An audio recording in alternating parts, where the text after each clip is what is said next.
ನಮಸ್ಕಾರ ಸ್ನೇಹಿತರೆ. ಸಾಮಾನ್ಯವಾಗಿ ರಾಜಕಾರಣಿಗಳು ಒಂದಲ್ಲ ಒಂದು ರೀತಿಯಾದಂತಹ ನಾಟಕವನ್ನ ಮಾಡ್ಕೊಂಡಿರ್ತಾರೆ.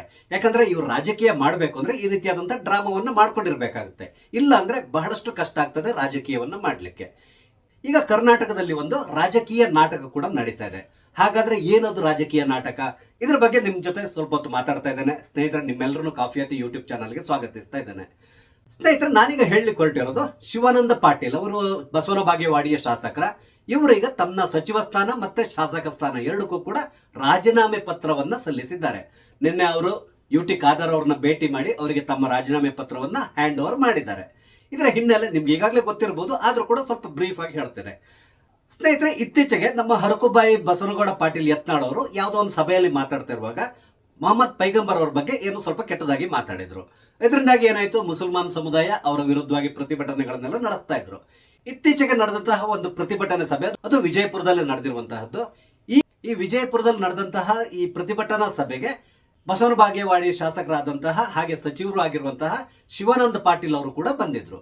ಇಲ್ಲಿ ಶಿವಾನಂದ ಪಾಟೀಲ್ ಅವರು ಭಾಷಣ ಮಾಡ್ತಾ ಇರುವಾಗ, ಈ ಸಭೆಯಲ್ಲಿ ಮಾತಾಡ್ತಾ ಇರುವಾಗ ಶಿವಾನಂದ ಪಾಟೀಲ್ ಅವರು ಅಲ್ಲೇ ವೇದಿಕೆಯಲ್ಲಿ ಇದ್ದಂತಹ ಕಳೆದ ಚುನಾವಣೆಯಲ್ಲಿ ಅಂದ್ರೆ ಯತ್ನಾಳ್ ಅವರ ಎದುರುಗಡೆ ಕಾಂಗ್ರೆಸ್ನಿಂದ ಚುನಾವಣೆಗೆ ಸ್ಪರ್ಧೆ ಮಾಡಿ ಸೋತಿರುವಂತಹ ಕ್ಯಾಂಡಿಡೇಟ್ ನ ಉದ್ದೇಶಿಸಿ ಮಾತಾಡ್ತಾ ಹೇಳಿದ್ರು, ನಿಮ್ಗೆ ಯತ್ನಾಳ್ ಅವ್ರನ್ನ ಸೋಲಿಸ್ಲಿಕ್ಕೆ ಸಾಧ್ಯ ಆಗಿಲ್ಲ ಅಂತ ಹೇಳಿದ್ರೆ ಹೇಳಿ, ನಾನು ಬಂದಿಲ್ಲಿ ಚುನಾವಣೆ ನಿಂತು ಯತ್ನಾಳ್ ಅವ್ರನ್ನ ಸೋಲಿಸ್ತೇನೆ ಅಂತ ಹೇಳ್ಕೊಂಡು ಚಾಲೆಂಜ್ ಮಾಡಿದ್ರು. ಇದಕ್ಕೆ ಸಂಬಂಧಪಟ್ಟಂತೆ ಯತ್ನಾಳ್ ಅವರು ಶಿವಾನಂದ ಪಾಟೀಲ್ ಅವರಿಗೆ ಒಂದು ಚಾಲೆಂಜ್ ಅನ್ನ ಮಾಡಿದ್ರು. ಸಾರಿ, ಯಾರು ಬೇಸರ ಮಾಡ್ಕೋಬೇಡಿ, ಯಾಕಂದ್ರೆ ಇಲ್ಲಿ ಯತ್ನಾಳ್ ಅವರು ಏನನ್ನ ಹೇಳಿದ್ದಾರೆ ಅದನ್ನ ನಾನು ಹೇಳ್ತಾ ಇದ್ದೇನೆ. ಈ ರೀತಿಯಾಗಿ ಮಾತಾಡೋದು ನಮ್ಮ ಅಭ್ಯಾಸ ಅಲ್ಲ, ಹಾಗಾಗಿ ನಾನು ಮಾತಾಡೋದಿಲ್ಲ ಎಲ್ಲಿ ಕೂಡ. ಆದ್ರೂ ಕೂಡ ಅವ್ರು ಏನ್ ಹೇಳಿದಾರೋ ಅದನ್ನ ನಾನು ಹೇಳ್ತಾ ಇದ್ದೇನೆ. ಇಲ್ಲಿ ಯತ್ನಾಳ್ ಅವರು ಏನ್ ಹೇಳಿದ್ರು ಅಂದ್ರೆ ಶಿವಾನಂದ ಪಾಟೀಲ್ ಅವರಿಗೆ, ನೀನೇನಾದ್ರೂ ನಿನ್ನ ಅಪ್ಪನಿಗೆ ಹುಟ್ಟಿದವನೇ ಹೋದಾದ್ರೆ ರಾಜೀನಾಮೆ ಕೊಟ್ಬಿಟ್ಟು ಬಂದು ನನ್ನ ಎದುರುಗಡೆ ಚುನಾವಣೆ ನಿಲ್ಲು, ಆವಾಗ ನಾನು ನಿನ್ನ ನೋಡ್ಕೋತೇನೆ ಅಂತ ಹೇಳ್ಕೊಂಡು ಹೇಳಿದ್ದಾರೆ. ಅದರಲ್ಲಿ ಒಂದು ಡೆಡ್ ಲೈನ್ ಕೂಡ ಹಾಕಿದ್ರು, ನಾಡಿದ್ದು ಶುಕ್ರವಾರದ ಒಳಗಡೆ ನೀನು ರಿಸೈನ್ ಮಾಡು, ಆಗ ಚುನಾವಣೆ ನಿನ್ನ ಎದುರುಗಡೆ ನಿಲ್ತೇನೆ, ನೋಡೇ ಬಿಡೋಣ ಅಂತ ಹೇಳ್ಕೊಂಡು ಇವರು ಒಂದು ಹೇಳಿಕೆಯನ್ನು ಕೊಟ್ಬಿಟ್ಟಿದ್ದಾರೆ. ಇದನ್ನ ಶಿವಾನಂದ ಪಾಟೀಲ್ ಅವರು ಅಕ್ಸೆಪ್ಟ್ ಮಾಡ್ಕೊಂಡ್ರು. ಎಲ್ಲದಕ್ಕಿಂತ ಮುಖ್ಯವಾಗಿ ಹೇಳಬೇಕು ಅಂದ್ರೆ ಶಿವಾನಂದ ಪಾಟೀಲ್ ಅವರು ಕೆಲವು ಕಡೆ ಬಹಳ ಬೇಸರದಿಂದ ಮಾತಾಡಿದ್ದಾರೆ. ಅದಕ್ಕೆ ಕಾರಣ ಏನು ಅಂದ್ರೆ, ಶಿವಾನಂದ ಪಾಟೀಲ್ ಅವರ ತಂದೆ ಮತ್ತೆ ಯತ್ನಾಳ್ ಅವರ ತಂದೆ ಇಬ್ರು ಕೂಡ ಬಿಸ್ನೆಸ್ ಪಾರ್ಟ್ನರ್ಸ್ ಆಗಿದ್ರಂತೆ. ಹಾಗಾಗಿ ಅವರು ಬಹಳಷ್ಟು ಬೇಸರವನ್ನ ಪಟ್ಕೊಂಡು ಕೂಡ ಮಾತಾಡಿದ್ದಾರೆ. ಯಾಕಂದ್ರೆ ನಾವಿಬ್ರು ಬಾಲ್ಯದಲ್ಲಿರುವಾಗ ಒಟ್ಟಿಗೆ ಬೆಳೆದವರು, ಈ ರೀತಿ ಇರುವಾಗ ನಮ್ಮ ತಂದೆ ಬಗ್ಗೆ ಹೀಗೆ ಮಾತಾಡಬಾರ್ದಿತ್ತು ಅಂತಕೊಂಡು ಹೇಳಿದ್ರು. ಅದು ಸರ್ವತಾ ತಪ್ಪು. ಯಾಕಂದ್ರೆ ಈ ರಾಜಕೀಯ ಇರಲಿ ಏನೇ ಇರಲಿ, ಅಪ್ಪ ಅಮ್ಮ ಇವ್ರನ್ನೆಲ್ಲ ತಗೊಂಡು ಬರೋದು ಬಹುದೊಡ್ಡದಾದಂತ ತಪ್ಪು. ಯತ್ನಾಳ್ ಅವರು ಕೇವಲ ಇಷ್ಟು ಮಾತ್ರ ಹೇಳಲಿಲ್ಲ, ಅದಕ್ಕೆ ಬದಲಾಗಿ ಇನ್ನೂ ಕೆಲವೊಂದು ಮಾತನ್ನ ಹೇಳಿದ್ರು. ಅದರಲ್ಲೂ ಮುಖ್ಯವಾಗಿ ಹೇಳ್ಬೇಕಂದ್ರೆ ಶಿವಾನಂದ ಪಾಟೀಲ್ ಅವರು ಪಂಚಮ ಸಾಲಿನೇ ಅಲ್ಲ, ಅವರು ಪಾಟೀಲ್ ಅನ್ನೋದನ್ನ ಕೊನೆಗೆ ತನ್ನ ಹೆಸರು ಜೊತೆ ಸೇರಿಸ್ಕೊಂಡಿದ್ದಾರೆ. ಅವರ ಸರ್ನೇಮ್ ಮೊದಲು ಹಚಡದ ಅಂತೇಳಿತ್ತು. ಸಾರಿ, ಏನಾದ್ರೂ ಇದರಲ್ಲಿ ತಪ್ಪಾಗಿದೆ ನನ್ನ ಕ್ಷಮಿಸಿ. ಈ ರೀತಿ ಇದ್ದಿತ್ತು, ಅದನ್ನ ಕೊನೆಗೆ ಅವರು ಚುನಾವಣೆಗಾಗಿ ಅಂದ್ರೆ ಈ ಪಂಚಮಸಾಲಿ ಮತವನ್ನ ಸೆಳೆಯೋದಕ್ಕಾಗಿ ತಮ್ಮ ಹೆಸರಿನ ಮುಂದೆ ಪಾಟೀಲ್ ಅಂತೇಳಿ ಸೇರಿಸ್ಕೊಂಡ್ರು ಅಂತಕೊಂಡು ಹೇಳಿದ್ದಾರೆ. ಈ ರೀತಿಯಾಗಿ ಹೇಳಿರೋದ್ರಿಂದ ಶಿವಾನಂದ ಪಾಟೀಲ್ ಅವರಿಗೆ ಬಹಳ ನೋವಾಗಿದೆಯಂತೆ. ಹಾಗಾಗಿ ಅವರು ನಿನ್ನ ರಾಜೀನಾಮೆಯನ್ನ ಕೊಟ್ಟಿದ್ದಾರೆ. ಈ ರಾಜೀನಾಮೆ ಪತ್ರದಲ್ಲಿ ಅವರು ಮೆನ್ಷನ್ ಮಾಡಿರುವಂತಹ ವಿಷಯ ಇದೆಯಲ್ಲ, ಇದನ್ನ ನೋಡ್ಕೊಂಡು ನಾನು ನಿಮ್ಗೆ ಹೇಳಿದ್ದು ನಾಟಕ ಮಾಡ್ತಾ ಇರ್ತಾರೆ ಅಂತೇಳಿ ಹೇಳಿದ್ದು. ಯಾಕಂದ್ರೆ ಇಲ್ಲಿ ಅವರು ಕಂಡೀಷನ್ಸ್ ನ ಹಾಕಿದ್ದಾರೆ. ಬಸವನಗೌಡ ಪಾಟೀಲ್ ಯತ್ನಾಳ್ ಅವರು ನನಗೆ ಈ ರೀತಿಯಾಗಿ ಚಾಲೆಂಜ್ ಮಾಡಿರೋದ್ರಿಂದ ನಾನು ಈಗ ರಾಜೀನಾಮೆಯನ್ನು ಕೊಡ್ತಾ ಇದ್ದೇನೆ. ಒಂದ್ ವೇಳೆ ಬಸವನಗೌಡ ಪಾಟೀಲ್ ಯತ್ನಾಳ್ ಅವರು ರಾಜೀನಾಮೆ ಕೊಟ್ರೆ ಈ ರಾಜೀನಾಮೆ ಪತ್ರವನ್ನ ಅಂಗೀಕರಿಸತಕ್ಕದ್ದು ಅಂತ ಹೇಳುವ ರೀತಿಯಲ್ಲಿ ಒಂದು ಒಕ್ಕಡೆಯನ್ನು ಬರೆದು ಕೊಟ್ಬಿಟ್ಟಿದ್ದಾರೆ. ಅಂದ್ರೆ ಇಲ್ಲಿ ಇವರು ಕಂಡೀಷನ್ಸ್ ಅಪ್ಲೈ ಅಂತೇಳಿ ಹಾಕಿದ್ದಾರೆ. ಟರ್ಮ್ಸ್ ಅಂಡ್ ಕಂಡೀಷನ್ಸ್ ಇರ್ತದಲ್ಲ, ಆ ರೀತಿಯಲ್ಲಿ ಹಾಕಿ ಕಂಡೀಷನ್ ಹಾಕಿ ರಾಜೀನಾಮೆ ಪತ್ರವನ್ನು ಕೊಟ್ಟಿದ್ದಾರೆ. ಇಲ್ಲಿ ಇನ್ನೊಂದು ವಿಷಯ ಏನು ಅಂತ ಹೇಳಿದ್ರೆ, ಈ ರಾಜೀನಾಮೆ ಪತ್ರವನ್ನ ಸ್ಪೀಕರ್ ಅವರು ಅಕ್ಸೆಪ್ಟ್ ಮಾಡಬೇಕು ಅಂತ ಹೇಳಿದ್ರೆ ಯತ್ನಾಳ್ ಅವರು ಕೂಡ ರಾಜೀನಾಮೆ ಕೊಡಬೇಕು. ಇಲ್ಲಿ ಇನ್ನೊಂದು ವಿಷಯ ಇದೆ, ಅದೇನಂತ ಹೇಳಿದ್ರೆ ಇವರು ಕೇವಲ ಶಾಸಕ ಮಾತ್ರ ಅಲ್ಲ, ಸಚಿವರು ಕೂಡ ಹೌದು. ಹಾಗಾಗಿ ಇವರು ಮೊದಲು ಸಿದ್ದರಾಮಯ್ಯನವ್ರನ್ನ ಕನ್ಸಲ್ಟ್ ಮಾಡಬೇಕಿತ್ತು, ಅವ್ರ ಜೊತೆ ಮಾತುಕತೆಯನ್ನ ನಡೆಸಿ ಕೊನೆಗೆ ಅವರಿಂದ ಅಕ್ಸೆಪ್ಟೆನ್ಸ್ ತಕೊಂಡು ಇವರು ರಾಜೀನಾಮೆ ಕೊಡಬೇಕಿತ್ತು. ಆದ್ರೆ ಇಲ್ಲಿ ಅವರು ಸಿದ್ದರಾಮಯ್ಯನವ್ರ ಹತ್ರ ಕೂಡ ಮಾತಾಡ್ಲಿಕ್ಕೆ ಹೋಗಿಲ್ಲ. ಅದಕ್ಕೆ ಬದಲಾಗಿ ನೇರವಾಗಿ ಖಾದರ್ ಅವ್ರನ್ನ ಭೇಟಿ ಮಾಡಿ ಅಲ್ಲಿ ಇವರು ತಮ್ಮ ರಾಜೀನಾಮೆ ಪತ್ರವನ್ನ ಸಲ್ಲಿಸಿ ಒಂದು ಫೋಟೋವನ್ನ ಎಲ್ಲ ಕಡೆ ಹಂಚ್ಕೊಂಡಿದ್ರು. ಕೊನೆಗೆ ಹೇಳಿದ್ದಾರೆ, ನಾನು ರಾಜೀನಾಮೆ ಕೊಟ್ಟಿದ್ದೇನೆ ಅಂತೇಳಿ. ಆದ್ರೆ ಇಲ್ಲಿಗ ಇರುವಂತಹ ವಿಷಯ, ಬಸವನಗೌಡ ಪಾಟೀಲ್ ಯತ್ನಾಳ್ ಅವರು ರಾಜೀನಾಮೆ ಕೊಡ್ತಾರ? ಖಂಡಿತವಾಗಿ ಅವ್ರು ಕೊಡ್ಲಿಕ್ಕೆ ಹೋಗಲ್ಲ. ಯಾಕಂದ್ರೆ ಯತ್ನಾಳ್ ಅವರ ಪರಿಸ್ಥಿತಿ ಈಗ ಸದ್ಯಕ್ಕಂತೂ ಖಂಡಿತವಾಗಿ ಸರಿ ಇಲ್ಲ. ಈಗಾಗಲೇ ಗೊತ್ತಿದೆ, ಅವ್ರನ್ನ ಬಿಜೆಪಿಯವರು ಪಾರ್ಟಿಯಿಂದ ಹೊರಗಡೆ ಹಾಕಿದ್ದಾರೆ. ಒಂದ್ ವೇಳೆ ಅವ್ರು ಚುನಾವಣೆ ನಿಲ್ಲೋದಾದ್ರೂ ಕೂಡ ಪಕ್ಷೇತರ ಅಭ್ಯರ್ಥಿಯಾಗಿ ಚುನಾವಣೆ ನಿಲ್ಬೇಕಾಗಿ ಬರ್ತದೆ. ಇಲ್ಲಿ ಇರುವಂತಹ ಇನ್ನೊಂದು ಸಮಸ್ಯೆ ಏನು ಅಂತ ಹೇಳಿದ್ರೆ, ಈಗ ಯತ್ನಾಳ್ ಅವ್ರು ಬೇಕಾದ್ರೆ ಪುನಃ ಬೇರೆ ಎಲ್ಲಿಂದಾರು ಚುನಾವಣೆ ನಿಲ್ಬಹುದು. ಯಾಕಂದ್ರೆ ಅವ್ರು ಇರುವಂತಹ ಕ್ಷೇತ್ರಕ್ಕೆ ರಾಜೀನಾಮೆ ಕೊಡ್ಬೇಕಂತೇಳಿ ಏನಿಲ್ಲ. ಒಂದ್ ವೇಳೆ ಗೆದ್ದ ಮೇಲೆ ಆಗ ಅವರು ನಿರ್ಧಾರ ಮಾಡಬಹುದು ತಾನು ಯಾವ ಕ್ಷೇತ್ರವನ್ನು ಉಳಿಸ್ಕೋಬೇಕು ಅಂತೇಳಿ. ಈಗ ಇಲ್ಲಿ ಶಿವಾನಂದ ಪಾಟೀಲ್ ಅವರು ರಾಜೀನಾಮೆಯನ್ನು ಕೊಟ್ಟಿದ್ದಾರೆ.